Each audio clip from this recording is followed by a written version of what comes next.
Okay, it is June 17th, almost 6 o'clock. I just got home from service calls for today. So this video, I recorded clips of it last week. We've been super busy, which makes it tough to record because I'm trying to get jobs done. It's just been like back-to-back service calls. This was a maintenance customer that we've been servicing for years and years and years. I've been going there since I started working here, and Mike has been going there before that. So just doing some basic annual maintenance on his systems. Hopefully you enjoy watching. But first, clip of my cat.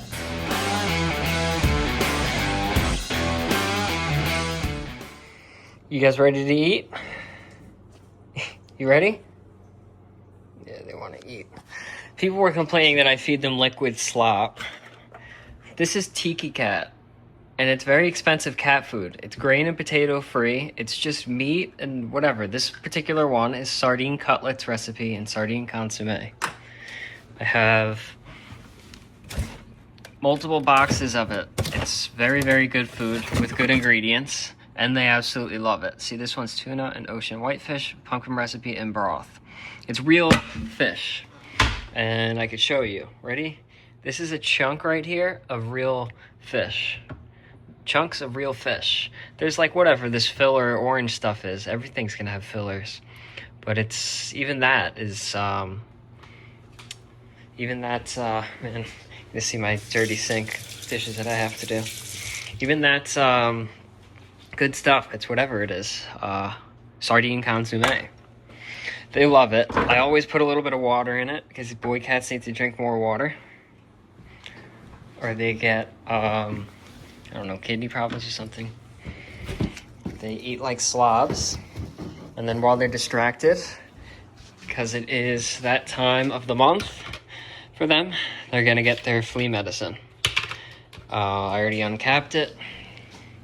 Very easy to do. Good boy, Caesar. Oh, no, he doesn't want it. I'll give it to him. Shoot it right on his neck. Problem solved. Good boy, Percy. It's okay. It's okay, buddy. Yeah, they don't like it. Come on, Caesar. You want to eat? You want treats?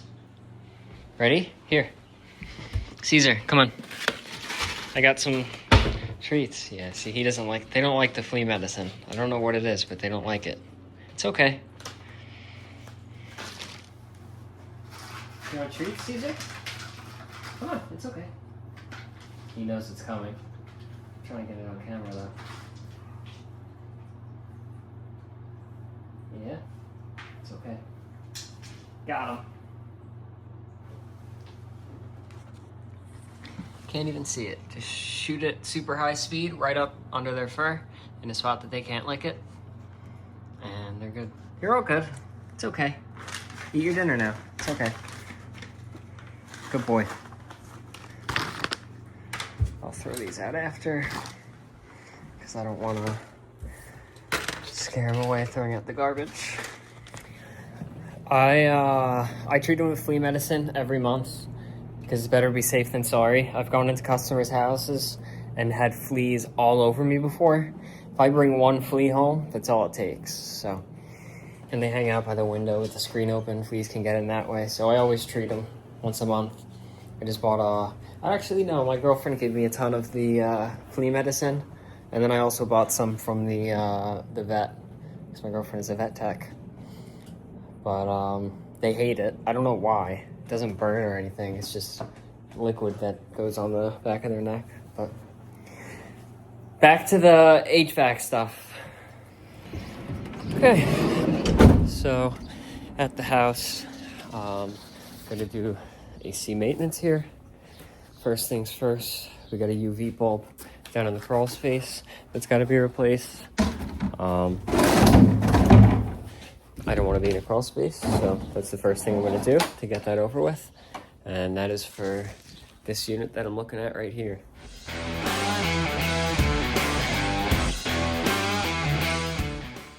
So I got my headlamp, my knee pads, and my UV bulb, my fuel controls. Here's our indoor unit. Not much access. It's a little difficult to get to the screws and everything, but it works. Hydronic coil that operates off of a Burnham Alpine here that I also do maintenance on. I always like to take a peek in here just to make sure nothing looks crazy out of the ordinary. I'm seeing a little bit of a high pressure on the tridicator gauge, but let's see, do I see any drips? I wouldn't see any drips because they ran into the condensate pump from the relief valve. But this air vent and this tank were replaced somewhat recently, within the last few years. Then he's got his Renai water heater. You can see all the work that I've been doing here. So, yeah. Okay, so just cleared out some stuff from this closet.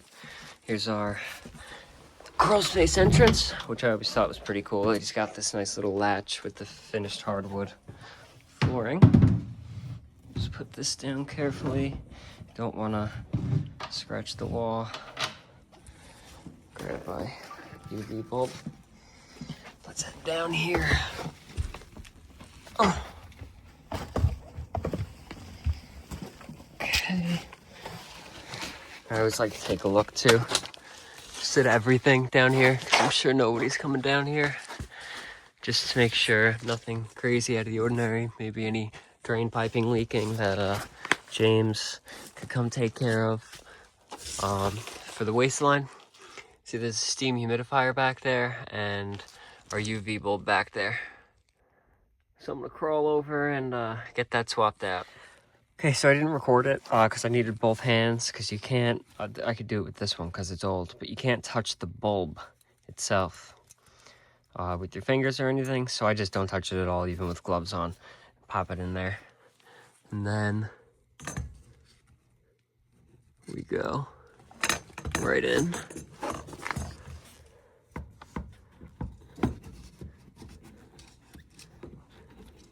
Come on. What is going on?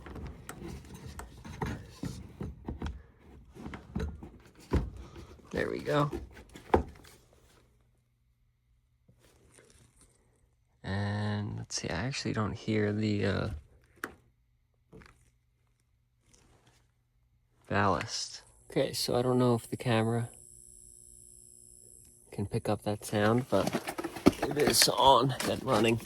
There's no hole drilled, so you can't see the UV light, but it is on and it's glowing, I made sure. So now I'll crawl out of here and I'll head up into the attic and take a look at the air handler that's in the attic, because I want to be up there before it gets too hot. And then I'll check that one in the garage. Okay, so up to the attic we go.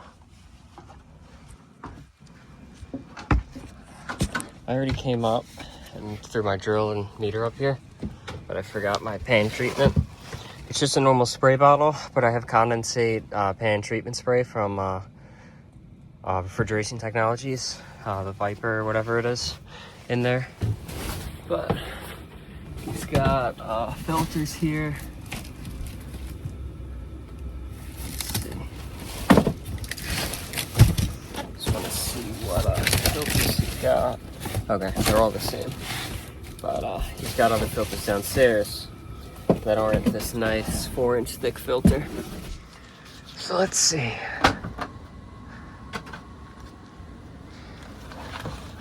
Oh yeah, nice and dirty.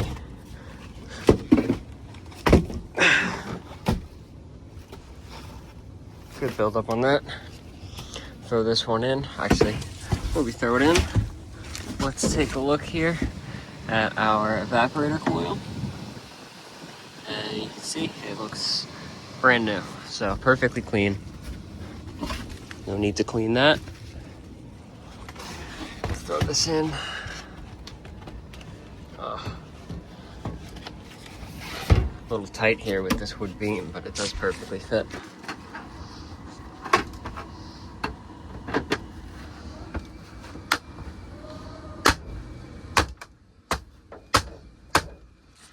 Gotta smack them in sometimes.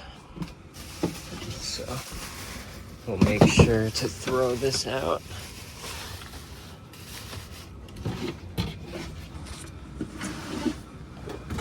Let's take a peek. side. See our line set here, how it runs. I didn't install this unit.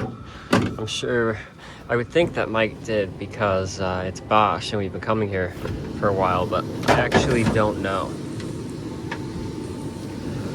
Interesting.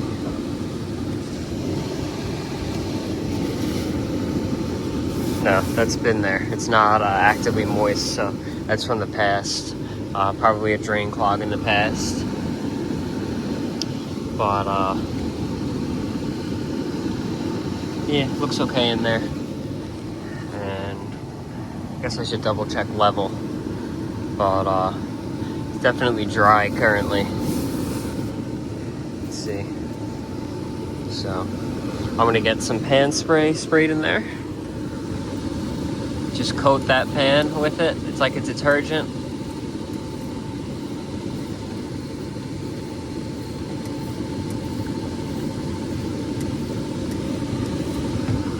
So I got that pan fully coated. And then, let's see how this looks. Usually I'll scrub this a couple times.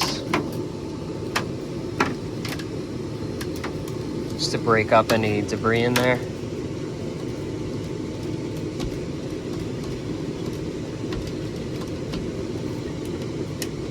Nothing real solid, just little specks of dust.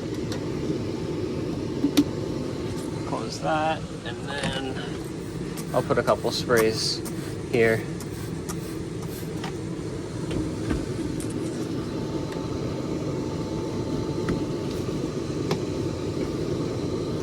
Looks like someone popped a hole in there. There's a little bit of a vent. Then I'm going to take my meter out and do some amperage and voltage readings.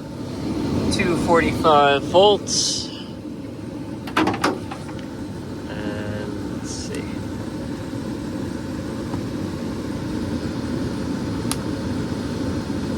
Why am I not reading any amperage? Got 1.05 amps on this ECM blower. So that is good. Full load amps 2.6. So I'm gonna button this up and then we'll check our garage unit. Oh man, look at this one. Oh, I gotta put this down. This is really heavy. That thing's like 30 pounds.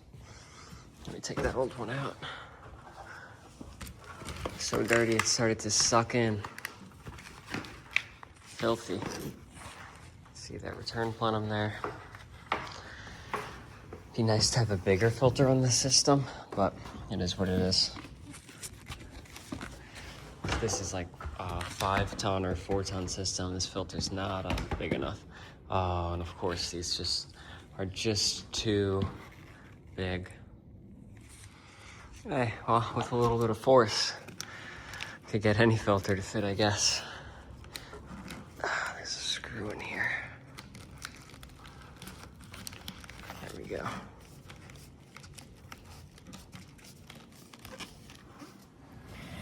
Okay, so moving on to the attic. I used the customer's ladder, so I'm just gonna put that away.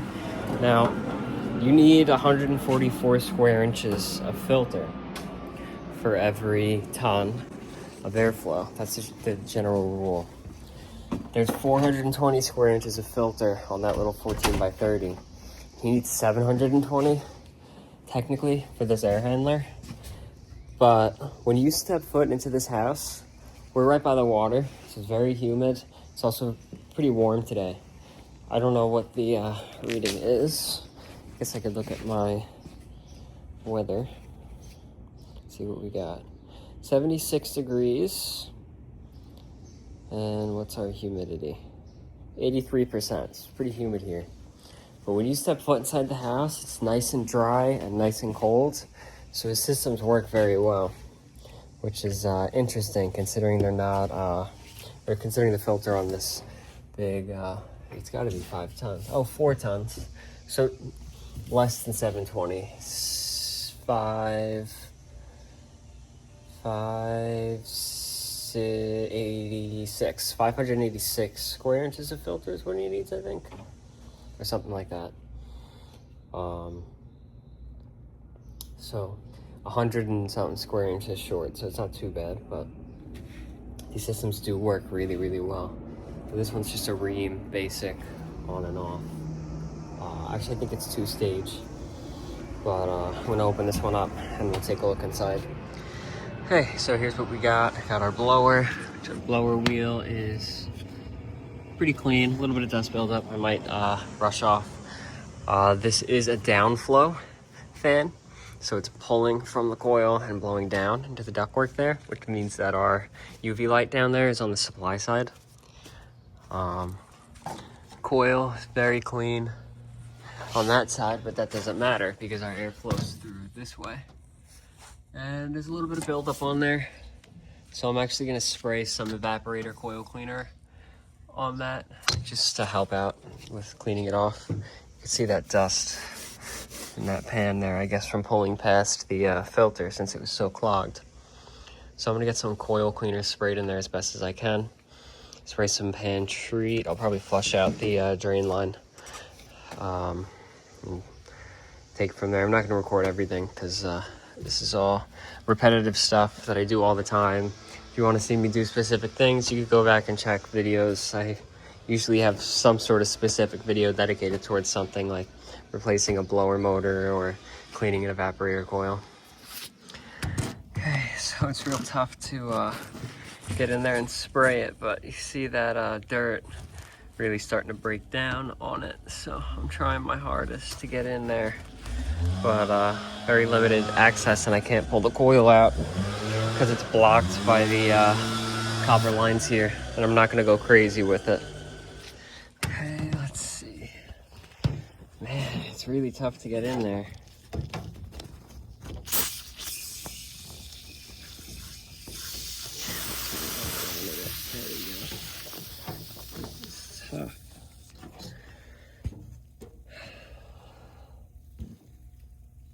Trying. This side I was able to get the whole thing. It's the foam died off now, but I'm doing what I can. Okay, so here are the outdoor units.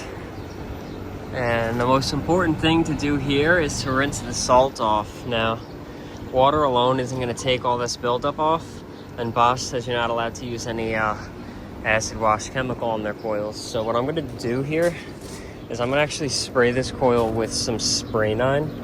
Because it's not aggressive, it's just a degreaser. But I really want this Bosch coil to be cleaner, so I'm going to try that. Rinse it off, soak it with some spray 9. This one, we'll do some water, but I'm more excited about this one because we only clean it with water and it builds up more and more and more. And then this protective coating breaks down under UV light from the sun, so you gotta figure out cleaning this. Never seen this before. Super tiny, dead, flattened out baby bird. Okay, so I sprayed spray 9 on it. You can see it's breaking down all that stuff down there and on the top of the compressor, so I think it's gonna do okay. I'm just gonna test a little spot here. See,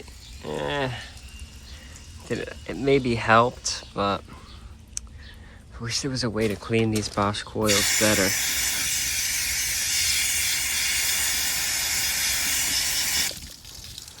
That definitely looks better. So yeah, I'm gonna rinse this thing out and hopefully it's a lot cleaner after. Okay, so this unit's got 2 control boards with 2 start capacitors and 2 run capacitors. So I'm going to test these start and run capacitors, or the run capacitors dynamically, and make sure that those are working. Make sure we got no errors on our controls. Once this one's got a big C, this one's got a big C. We take here, C means Y2, Y2. So second stage cooling operation. Both of our compressors are running. I'm not concerned about refrigerant here because he's been good for years and years and years. and they're cooling very, very well. So just gonna check those and we'll be good. Okay, so one of the things that company is working with me to help give away to subscribers are a couple of power stations. So 2 subscribers are gonna get power stations from this company called AFERY, and I'll show you what I'm looking at. So this is the model that they sent me. I really wanted to get a big one, but this is 1800 watt portable power station. Now, I got the AC charging cable, the unit, the manual, and then there's a little adapter for solar charging, but I don't have the solar panels.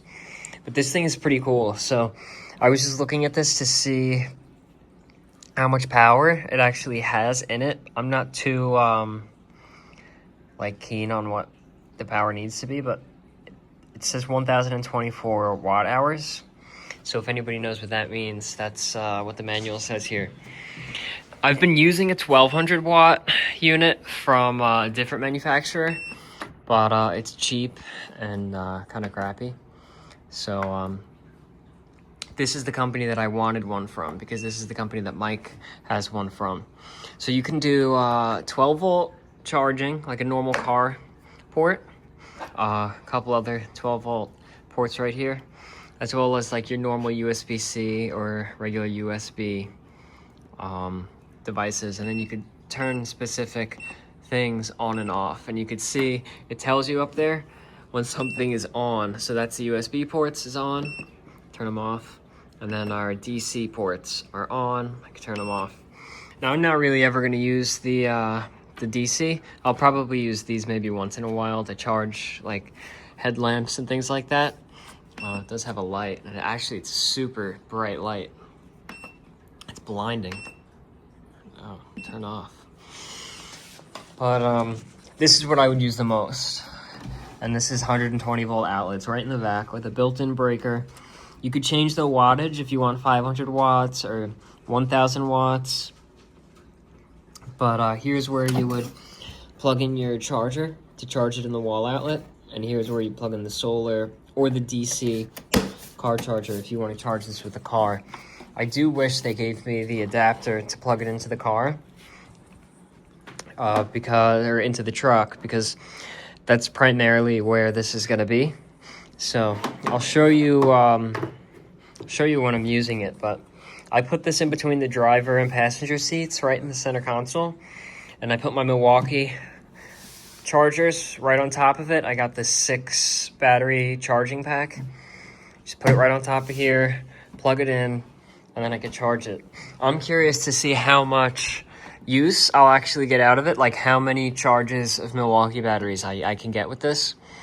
Because the 1200 watt from a different manufacturer will charge them quite a number of times. I got like 24 battery charges out of it, and it was only at like 47%. And I also left it on over the weekend, and I don't know if it auto shut off. So I'm excited to see how long this lasts compared to the other one.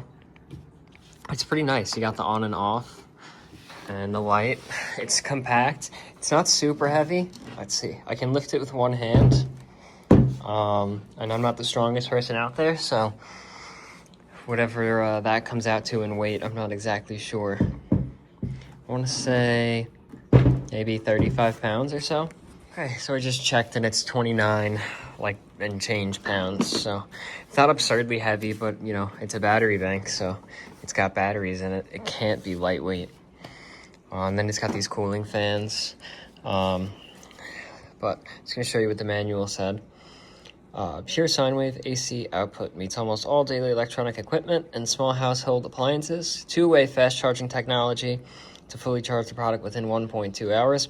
Yeah, that is nice, how quickly that this will charge if you do plug it into an outlet. I do like that. Great variety of output interfaces: USB-A, Type-C, DC 5521, cigarette lighter, blah, blah, blah. Switch over time is less than 10 milliseconds. I don't even know what that means. Multiple protection mechanisms such as battery, circuit structure, etc. guarantee the product safety. Yeah, I don't really care what any of the stuff says in the manual because I'm just going to use it.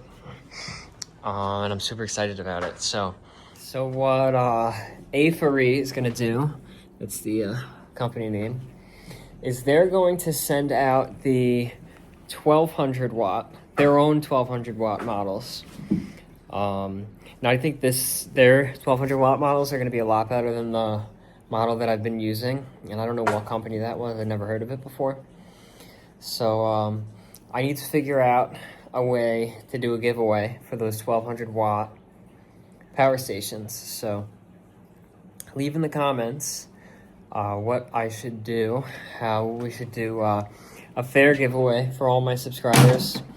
But it's super useful for people in the trades because we could use like a vacuum pump or a power tool or whatever without having to run an extension cord. So it's really good for stuff like that. That's what we do at work with the bigger one that Mike has. But it's useful for everybody. It's good to have backup power. I'd like to have one of these just in my place in case the power goes out. I could plug stuff into here. Got I don't know, keep the fridge plugged in, and then your food doesn't go bad. So it's definitely a cool thing to have. So I want everybody to have the opportunity to get it. So I need you guys to comment the most fair way that you think to do this giveaway. Okay, so I'm in the work truck. This is where I threw the charger. Got my outlets on this side, and charging my Milwaukee batteries for now. So this is super convenient to be able to charge this many batteries while I'm driving job to job, so I don't have to worry about plugging them in at the job site and hoping that they'll charge by the time that I need them. I'll just always have batteries ready. This one wasn't working. It's supposed to plug into my floor, my 12 volt thing, but it keeps blowing the fuse, so this helps a lot to have.